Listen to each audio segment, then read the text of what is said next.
Everyone, सरल academy में आपका स्वागत है। उम्मीद करती हूँ आप सब बढ़िया होंगे और आपकी पढ़ाई भी मस्त चल रही होगी। चलिए, फेस्टिवल्स का दौर आ रहा है, लेकिन पढ़ाई करना तो हम नहीं छोड़ सकते। मैडम भी थोड़ा सा बिजी हो जाती हैं, तो एक दिन मेरा वीडियो थोड़ा सा लेट हो गया, कोई बात नहीं, मैं आज आपकी उस वीडियो की भरपाई कर देती हूँ, है ना। पिछले वीडियो में हमने बायोलॉजी में कवर किया था क्या क्या। पहला तो हमारा एक इम्पॉर्टेंट टॉपिक था, जो था क्या, सहलग्नता या लिंकेज जिसे हम कहते हैं। इसके बाद मैंने आपको पढ़ाया था संकर पूर्वज क्रॉस, जिसको हम बैक क्रॉस भी कहते हैं, संकर पूर्वज क्रॉस। और इसके बाद जो तीसरा टॉपिक मैंने आपको समझाया था वो था बेटा टेस्ट क्रॉस। ये तीन टॉपिक बायोलॉजी के अंतर्गत प्रीवियस शॉर्ट में या प्रीवियस वीडियो में हम कवर कर चुके। आज हम कवर करेंगे बहुजीनी वंशागति और बहुप्रभाविता को। ये भी इम्पोर्टेंट टॉपिक है आपके बोर्ड एग्जाम के पॉइंट ऑफ व्यू से। अब बहुजीनी वंशागति की और बहुप्रभाविता, इसको समझने के पहले मैं चाहूंगी कि हम एक बार और जो हमारा प्रीवियस लेक्चर था मेंडल का, उसको डिस्कस करें। मतलब ऐसा नहीं कि मैं एक्सप्लेन करने वाली हूँ, मैं जस्ट आपको बोल रही हूँ कि हमें क्या करना है, रिकॉल करना है। मेंडल सर का क्या कहना था कि जब भी किसी लक्षण की वंशागति की होती है तो शुद्ध लक्षणों की वंशागति की होती है। मतलब उन्होंने एक ही एक लक्षण को आधार मानकर प्रैक्टिकल किए और अगली पीढ़ी में बोलते एक ही टाइप के वो होंगे। फॉर एग्जाम्पल, लंबे के लिए उन्होंने बोला था कि एक ही टाइप के जीन होते हैं, कैपिटल टी कैपिटल टी। बौने के लिए बोला था कि होते हैं स्मॉल टी स्मॉल टी। और जब नेक्स्ट जनरेशन में पहुंचेंगे तो इन दोनों से तीसरी पहली पीढ़ी जो मिली है वो कैपिटल और स्मॉल वाला पहुंचता है। यानी कि उन्होंने बोला था एक लक्षण आगे बढ़ने के लिए एक ही टाइप के जो एलील है वो जोड़े में आते हैं। जैसे यहाँ कैपिटल टी जोड़े में आया है, ये एक ही टाइप के जीन हुए, है ना। तो ये किसका कहना था, मेंडल सर का। लेकिन बहुजीनी वंशागतिकी ऐसा नहीं बोलती। यहाँ पे मेंडल सर के अनुसार किसी एक लक्षण की वंशागतिकी के लिए एक ही टाइप के युग्म विकल्पी होते हैं। जैसे लंबे के लिए सिर्फ कैपिटल टी, बौने के लिए स्मॉल टी और अगली पीढ़ी जो मिली उसमें फिर लंबा पौधा मिलेगा। इनने कोई तीसरा लक्षण खोज के नहीं दिखाया था, लेकिन बाद में वैज्ञानिकों ने खूब सारी रिसर्च की और रिसर्च करके हमें एक नया जो नियम है, नई जो एक रूल दे दिए हैं, आप रूल कह सकते हो, वो बताया, जिसे कहा जाता है बहुजीनी वंशागति और बहुप्रभाविता। इस नाम में ही इनकी परिभाषाएं और इनके मतलब छिपे हैं। ठीक है, बहु का मतलब क्या, ढेर सारे, है ना। बहु मतलब मल्टी, ढेर सारे, पॉली कह सकते हो आप। और जीनी का मतलब क्या, जीन। हम पहले इन वर्डों को तोड़ते हैं। बहुजीनी, इसमें बहु का मतलब क्या है बेटा, ढेर सारे या खूब सारे, एक से अधिक। और जीनी का मतलब क्या है, जीन। जब और वंशागति का मतलब क्या है, लक्षणों का एक पीढ़ी से दूसरी पीढ़ी में पहुंचना। तो समझिए इसको ध्यान से, बहुजीनी में बहु का मतलब है ढेर सारे और जीनी का मतलब है जीन और वंशागति मतलब लक्षण एक पीढ़ी से दूसरी पीढ़ी में पहुंचते हैं। जब किसी एक लक्षण के लिए ढेर सारे जीन रिस्पॉन्सिबल हो, एक साथ एक से अधिक जीन रिस्पॉन्सिबल हो, तो वो कहलाती है बहुजीनी वंशागतिकी। ठीक है, अब मैडम ये कैसे होगा, ये कैसे पॉसिबल है, क्योंकि अभी तक तो आप कुछ और ही बता रहे थे हमको। लंबे के लिए सिर्फ कैपिटल टी ले रहे थे, बैगनी के लिए एक मटर के जो सात लक्षण मैंने आपको बताया था, एक एक लक्षण ही ले रहे थे। लेकिन एक एक लक्षण में भी आप बोल रहे थे एक ही टाइप का जीन का जोड़ा होगा, है ना। ये सब मैंने ही आपको बताया है, लेकिन आगे और भी रिसर्चेस हुई हैं और उसमें कुछ नई नई चीजें सामने आई। मेंडल सर के एक्सपेरिमेंट के बाद भी वैज्ञानिक रुके नहीं, अलग अलग वैज्ञानिकों ने अलग अलग कॉन्सेप्ट दिए, जिसमें से एक जो निकल के आया है वो है बहुजीनी वंशागतिकी और बहुप्रभाविता। हम दोनों को आज डिटेल में अच्छे से समझेंगे।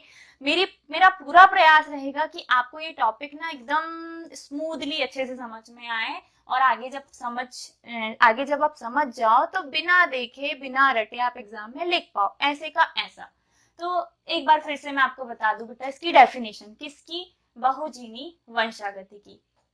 जब किसी लक्षण की वंशागतिकी यानी कि एक पीढ़ी से दूसरी पीढ़ी में लक्षणों के जाने के लिए एक से अधिक या बहुत सारे जीन जिम्मेदार होते हैं, या किसी एक लक्षण की वंशागतिकी बहुत सारे जीनों के संयोग के द्वारा होती है, तो वही होता है बहुजीनी वंशागतिकी। अब मैडम ये प्रूव भी करो कैसे होता है, ठीक है, आ रहा ना दिमाग में, जिनने नहीं पढ़ा जो ये पहली बार देख रहा है उसके दिमाग में तो आ रहा होगा।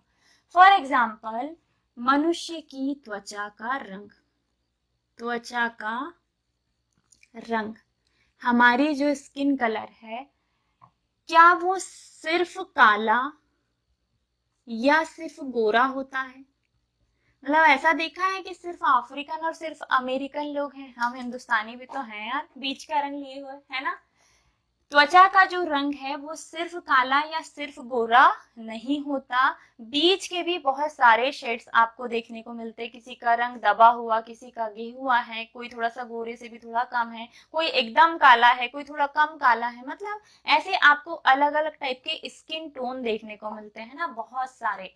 क्यों, इसका रीजन क्या है? तो त्वचा के रंग को निर्धारित करने वाले जो जीन हैं वो अलग अलग होते, अलग अलग कैसे, तो मैं इसको थोड़ा सा डिटेल में समझाती हूँ, इसको हटा के कि कैसे होती है इसकी वंशागतिकी।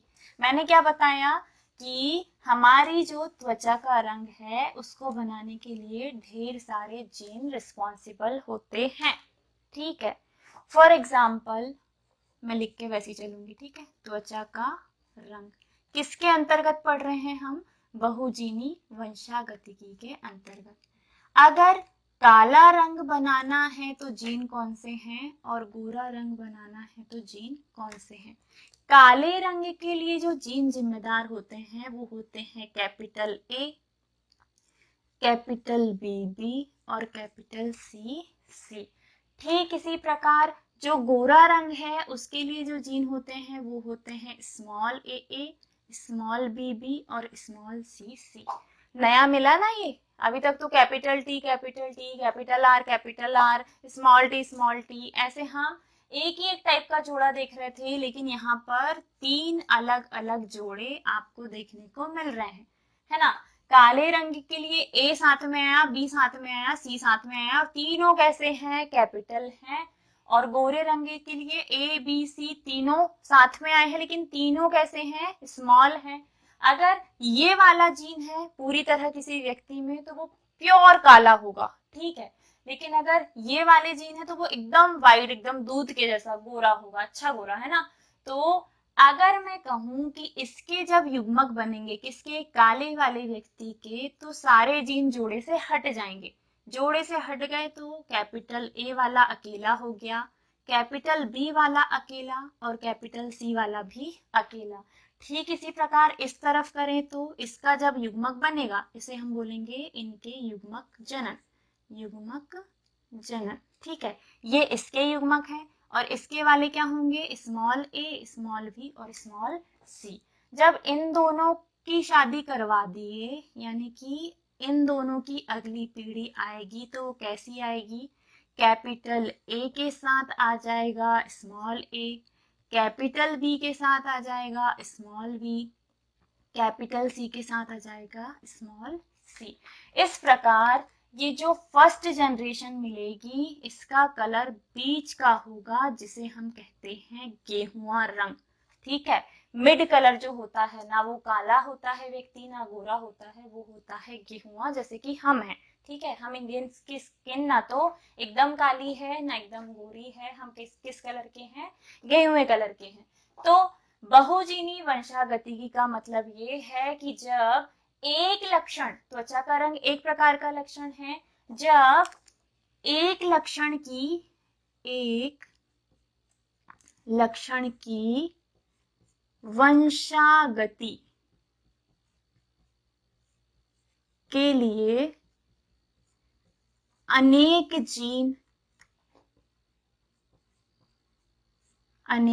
जीन जिम्मेदार होते हैं, या आप कह सकते हो अनेक जीन मिलकर एक लक्षण को एक पीढ़ी से दूसरी पीढ़ी में लेकर जाते हैं, तो वही होती है क्या, बहुजीनी वंशागति। अब आप खुद सोचो, जब इस गेहूं रंग के युग्मक अलग अलग, मतलब दो अलग अलग प्रकार के गेहूं व्यक्ति अलग अलग हैं, एक ऐसा दूसरा, जब इनके युग्मक बनेंगे तो इसमें से बीच के कोई भी युग्मक बन सकते हैं, है ना। ए बी बी सी में से हो सकता है कैपिटल ए के साथ कैपिटल बी आए फिर स्मॉल सी आ जाए, हो सकता है स्मॉल ए के साथ स्मॉल बी आए फिर कैपिटल सी आ जाए। तो जब गेहूं व्यक्ति की शादी गेहूं से ही करवा दी जाएगी ना, और जब इनके युग्मक बनेंगे तो यहाँ पे बहुत अलग अलग प्रकार के युग्मक बन सकते हैं। फॉर एग्जाम्पल हो सकता है कैपिटल ए के साथ कैपिटल बी लेकिन स्मॉल सी आ जाए, हो सकता है स्मॉल ए स्मॉल बी के साथ कैपिटल सी आ जाए, स्मॉल ए कैपिटल बी के साथ स्मॉल सी आ जाए। ऐसे बहुत सारे अलग अलग प्रकार के युग्मक बन सकते हैं। इधर टोटल 8 प्रकार के युग्मक इधर बनेंगे और 8 ही प्रकार के युग्मक इधर, मतलब जो दूसरा व्यक्ति है उसके अंदर भी 8 में से कोई भी बन सकते हैं। तो आप कह सकते हो कि यहाँ बहुत सारे स्किन कलर संभव है। और आप बिलीव नहीं करोगे, जब इनका आपस में क्रॉस कराएंगे ना तो लगभग 64 प्रकार के, कितने प्रकार के, 64 प्रकार के स्किन कलर संभव हैं। समझ में आया, कितने स्किन कलर संभव है, यानी कि बनते ही बनते हैं, इतने प्रकार के बन ही सकते हैं। अगर इन युग्मकों को आप अलग अलग करके आगे पीछे करके व्यवस्थित करके देखोगे तो 8 एक तरफ बनेगा और 8 8 64, तो टोटल 64 प्रकार के स्किन कलर्स संभव हैं। ठीक है, और भी हो सकते हैं, मैंने फॉर एग्जाम्पल बताया।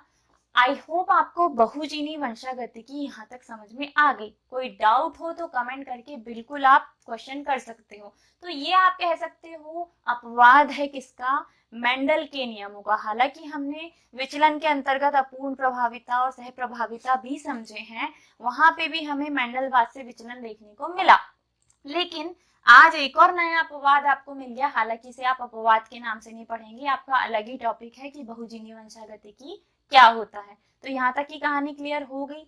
आगे हम समझेंगे इसी का भाई, भाई यानी कि जो इसी के जैसा है, जिसे हम कहते हैं बेटा बहु प्रभाविता। बहुजीनी में अनेक जीन मिलकर एक ही प्रकार के लक्षण की वंशागति करते हैं। अनेक जीन ने मिलकर, ये अनेक जीन है, इनने मिलकर एक ही प्रकार का लक्षण यानी कि त्वचा का रंग बनाया था।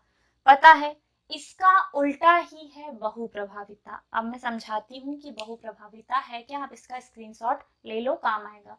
ठीक है, चलिए यहाँ तक की कहानी आपको हो गई क्लियर। हमने अभी समझा क्या, बहुजीनी वंशागति की। अब हम समझते हैं किसे, बहुप्रभाविता को, कि बहुप्रभाविता है क्या। बहुप्रभाविता मतलब क्या लग रहा है इस वर्ड से, फिर वही, बहु का मतलब मल्टी या पॉली, बहु का मतलब है ढेर सारे या बहुत सारे, खूब सारे। ठीक है, प्रभाविता का मतलब है लक्षण। जब ढेर सारे लक्षणों के लिए एक ही जीन रिस्पॉन्सिबल हो, अनेक लक्षण, बहु का मतलब अनेक बेटा, आप अनेक बोल सकते हो, अनेक लक्षण के लिए जब एक ही जीन जिम्मेदार हो। अब मैं इसको शॉर्ट में समझा रही हूँ। बहुजीनी का मतलब क्या था, जीन अनेक किंतु लक्षण एक, है ना, जीन अनेक किंतु लक्षण एक। जबकि बहुप्रभाविता जस्ट इसका उल्टा है। बहुप्रभाविता का मतलब क्या, लक्षण, उल्टा लिख दिया मैडम ने, आप बोलोगे जीन एक लक्षण अनेक। ठीक है, ये आपकी शॉर्ट लाइनें हैं, नोट कर लेना। बहुजीनी का मतलब है जीन अनेक लेकिन लक्षण एक। बहुप्रभाविता का मतलब जीन एक लक्षण अनेक। एक और बात जो आपको बहुजीनी वंशागति की मैं बताना भूल गई, हमारी यानी कि मनुष्यों की जो हाइट है, यानी कि हमारी ऊंचाई, वो भी बहुजीनी वंशागतिकी का बहुत अच्छा एग्जाम्पल है।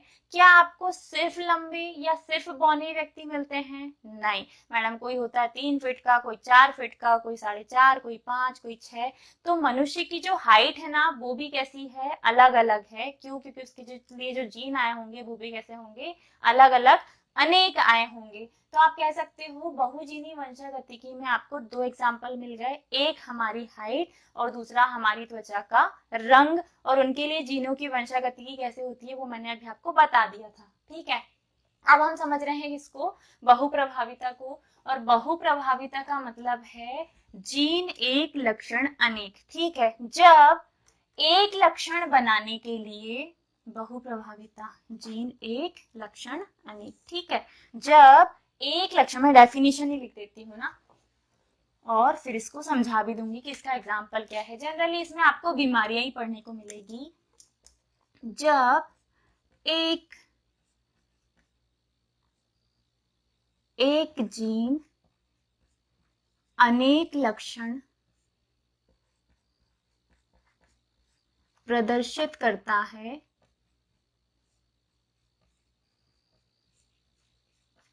तब इसे क्या कहेंगे? बहुप्रभाविता कहते हैं। ठीक है, बहुप्रभाविता कहते हैं। जब एक जीन अनेक लक्षण प्रदर्शित करता है तब इसे हम कहते हैं बहुप्रभाविता। अब मैडम इसका एग्जाम्पल क्या है? तो इसका सबसे अच्छा एग्जाम्पल है, एक तो है बेटा सिकल सेल एनीमिया, जिसे मैं अब आगे कवर करूंगी। ये जो बीमारियां अब स्टार्ट होंगी ना, ये सारी बीमारियां हम कवर करेंगे। और दूसरा एग्जाम्पल है इसका फिनाइल। फिनाइल वो हमारे घर में यूज होने वाला नहीं, ये बीमारी का नाम है ना, फिनाइल कीटोन्यूरिया। ये 2 बीमारियां जो हैं वो हैं बहुप्रभाविता का बहुत अच्छा उदाहरण। समझिए कैसे। ये जो बीमारी है फिनाइल कीटोन्यूरिया, इसमें होता क्या है, हमारे 12वें नंबर का जो गुणसूत्र है, कौन सा गुणसूत्र? 12वां गुणसूत्र। 12वें गुणसूत्र के अंदर किसी जीन में हो जाता है, एक जीन में, ठीक है, हो जाता है परिवर्तन। एक जीन हो जाता है परिवर्तित, डिफेक्ट हो गया, या फिर उसका मतलब जो काम था वो नहीं कर पा रहा है वो अच्छे से, डिफेक्ट होने के कारण उस जीन की बनावट में, उसकी संरचना में परिवर्तन आ गया। ध्यान से सुनिएगा, फिनाइल कीटोन्यूरिया में क्या होता है। मनुष्य में उपस्थित 12वें नंबर के गुणसूत्र में जो जीन होता है, 12वें नंबर के क्रोमोसोम में जो जीन होता है, उसमें परिवर्तन आ जाने के कारण, उसमें खराबी आ जाने के कारण वो जीन जो काम करना चाहिए वो नहीं करता। इस जीन का काम होता है बेटा हमारी बॉडी में बनने वाले फेनिल एलेनिन हाइड्रोक्सीलेज। जब भी ये लेज एज एज वर्ड देखने को मिले ना, तो समझ जाना कि यहाँ बात हो रही किसी न किसी एंजाइम की है। और ये बहुत सारे एंजाइम आपको आगे देखने को मिलेंगे। ठीक है, 12वें नंबर का जो क्रोमोसोम है उसमें है एक जीन, और उस जीन में हो जा रहा है परिवर्तन। आप परिवर्तन को खराबी भी कह सकते हो। ठीक है, खराब हो गया वो जीन, खराबी आ गई उसमें। खराबी आने के कारण इस जीन का काम होता है फेनिल एलेनिन हाइड्रोक्सीलेज एंजाइम का संश्लेषण करना। और जब ये जीन खराब हो जाएगा तो ये अपना काम कर पाएगा क्या? नहीं कर पाएगा। तो ये जो हाइड्रोक्सीलेज एंजाइम है ये जमा होना, इकट्ठा होना चालू हो जाएगा। ये एंजाइम बदल नहीं पाएगा, मतलब जिसमें इसको बदलना है। हालांकि मैं जब ये डिजीज पढ़ाऊंगी फिनाइल कीटोन्यूरिया तो इसको आपको बहुत अच्छे से एक्सप्लेन करूंगी। चूंकि हम अभी बहुप्रभाविता समझ रहे हैं तो मैं इस बीमारी को ज्यादा डिटेल में ना बताकर अभी शॉर्ट में ही बताती हूँ। और अगले वीडियो में या सेकंड वीडियो में शायद मैं कवर करने वाली हूँ, जिसमें हम 2-3 बीमारियों को लेंगे। तब मैं आपको इसको बहुत अच्छे से खोल के समझाऊंगी, फ्लो चार्ट के माध्यम से। हम आगे बीमारियों का माइंड मैप भी बनाएंगे। ठीक है, तो स्टे ट्यून, कनेक्टेड रहिए, शेयर कीजिए वीडियो को अगर आपको लग रहा है कि मैडम सही में हमारे लिए बहुत मेहनत कर रही हैं। और अगर आपको पसंद आ रहा है तो अदरवाइज कोई बात नहीं। ठीक है, आप लोग का प्यार है तो धीरे धीरे करके हम आगे बढ़ेंगे। चलो, 12वें नंबर क्रोमोसोम में है एक जीन, इस जीन में आ गई खराबी, इसमें खराबी आने के कारण इसका जो काम था वो काम ये नहीं कर पा रहा, और जब ये अपना काम नहीं करेगा, मतलब फेनिल एलेनिन हाइड्रोक्सिलेज का संश्लेषण नहीं करेगा, इसको कन्वर्ट नहीं करेगा, तो होगा क्या, इसकी मात्रा बॉडी में बढ़ते जाएगी, और जब इसकी मात्रा बॉडी में बढ़ते जाएगी तो ये ढेर सारे लक्षण उत्पन्न करेगा। ठीक है, अब बात आ रही है लक्षणों की। कौन उत्पन्न करेगा? ये एंजाइम। क्या लक्षण? तो पहला लक्षण है बेटा त्वचीय रंजकता। त्वचा में रंजकता यानी कलरलेसनेस, कहीं कहीं स्पॉट्स आ जाना, ऐसे लक्षण पैदा हो जाते हैं। दूसरा है बेटा बालों का झड़ना। हालांकि ये प्रॉब्लम आजकल नॉर्मल हो गई है, लेकिन इस बीमारी में बहुत ज्यादा हेयर लॉस होता है। कहने का मतलब जैसे कैंसर पेशेंट्स के साथ होता है ना, लगभग वैसा बालों का झड़ना।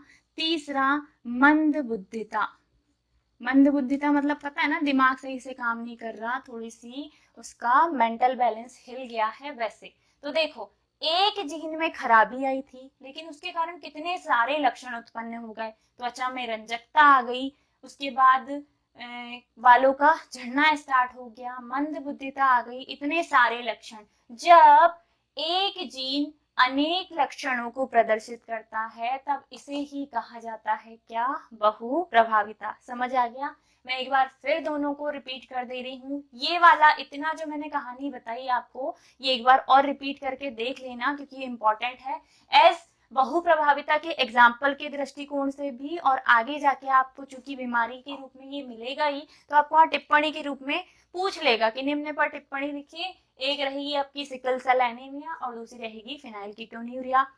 हालांकि इन दोनों डिसीजेस को हम बहुत अच्छे से पीपीटी बना के हमारे वन शॉट वीडियोस में कवर कर चुके हैं। अगर आपको लगता है कि नहीं आपको समझना है ये टॉपिक, अभी ही समझना है, तो आप उन वीडियोस को देख लो, वहां पे भी आपको इतने ही अच्छे से समझ में आ जाएगा। थोड़ा सा शॉर्ट है, बट फिर भी मैंने पूरा प्रयास किया है 1 मिनट में आपको इन डिसीजेस को कवर करवाने का, ताकि आप एग्जाम टाइम में उसका रिवीजन फटाफट करो, और 1 घंटे में 60 वीडियो देखकर आपका फटाफट फटाफट 60 टॉपिक कवर हो जाए, और आपकी तैयारी और भी ज्यादा बेहतर हो। ठीक है, बोर्ड की।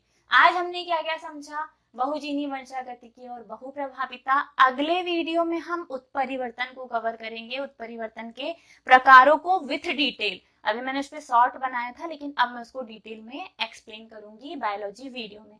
यहाँ तक आपको समझ में आ गया? बहुजीनी वंशागतिकी का मतलब जीन अनेक लक्षण एक। आगे बहुप्रभाविता का मतलब जीन एक लक्षण अनेक। बहुजीनी वंशागतिकी का उदाहरण था हमारा त्वचा का रंग या हमारी हाइट।